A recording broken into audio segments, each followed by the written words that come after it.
महाराज जी राधा राधा। महाराज जी, संसारिक रिश्तों का क्या मोल है? इनसे बिछुड़ने में इतना दुख क्यों होता? हमसे पूछती हो? जिसने कोई मोल ही नहीं रखा, रद्दी कागज की तरह मिटा दिया, उससे पूछती हो कि संसारिक रिश्तों का क्या मोल है। महाराज जी, इनसे बिछड़ते हैं तो बहुत दुख होता है। इसी के लिए तो बाबा जी बोले थे, जब घर में हम अपनी माँ को देखा, बहुत प्यार माँ से था, तो लगा ये मरेगी तो हम फिर जिएंगे कैसे। तो लगा एक ऐसा यार चुनो जो कभी छूटे ना, कभी बिछुड़े ना, कभी दूर ना हो। तो वो निकले श्री भगवान ही ऐसे मित्र। तो बचपन से फिर उन्हीं की मित्रता की। अगर संबंधों का वास्तविक सुख लेना चाहते हो तो सब में भगवान की भावना करो। पुत्र में भगवान की भावना करो, पति में भगवान की भावना करो, पत्नी में भगवान की भावना करो, जो जो अपने रिश्ते नाते हैं सब में भगवान की भावना करो, तो तुम दुख से बच जाओगे।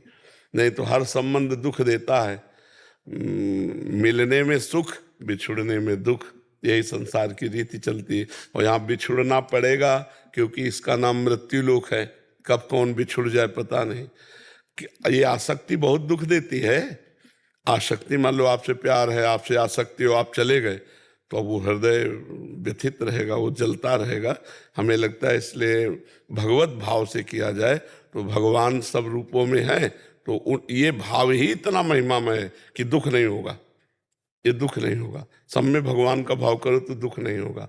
भगवान के भाव के बिना जो संबंध है वो बिना दुख दिए जाएगा नहीं, वो दुख दे के ही जाएगा। मेरा पुत्र 20 साल की उम्र में अकाल मृत्यु को प्राप्त हो। हाँ, ऐसा होता। तो अब उस चीज से बाहर आने में दिक्कत। हाँ बिल्कुल, लेकिन बाहर आ जाओ तो अच्छा, नहीं तो तुम भी चली जाओगी। सोचते सोचते तुम भी चली जाओगी, इस मनुष्य जीवन को व्यर्थ कर दोगी। हमें लगता है जल्दी से जल्दी बाहर आ जाओ और अपना काम मनाओ, अपने पुत्र का भी मंगल करो, नाम जप करो और पुत्र को दो तो अकाल मृत्यु हो गई, उसका भी मंगल हो जाएगा। और नाम जप करो, आप अपना भी मंगल कर लो।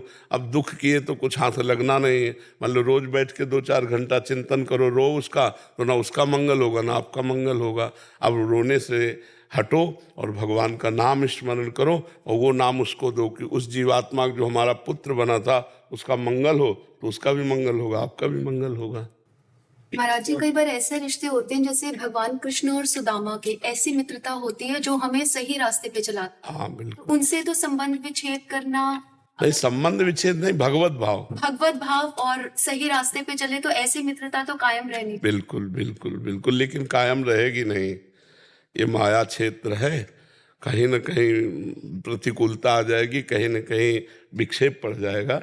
बराबर श्री कृष्ण और सुदामा की जैसी मित्रता तो श्री कृष्ण ही निर्वाह कर सकते हैं।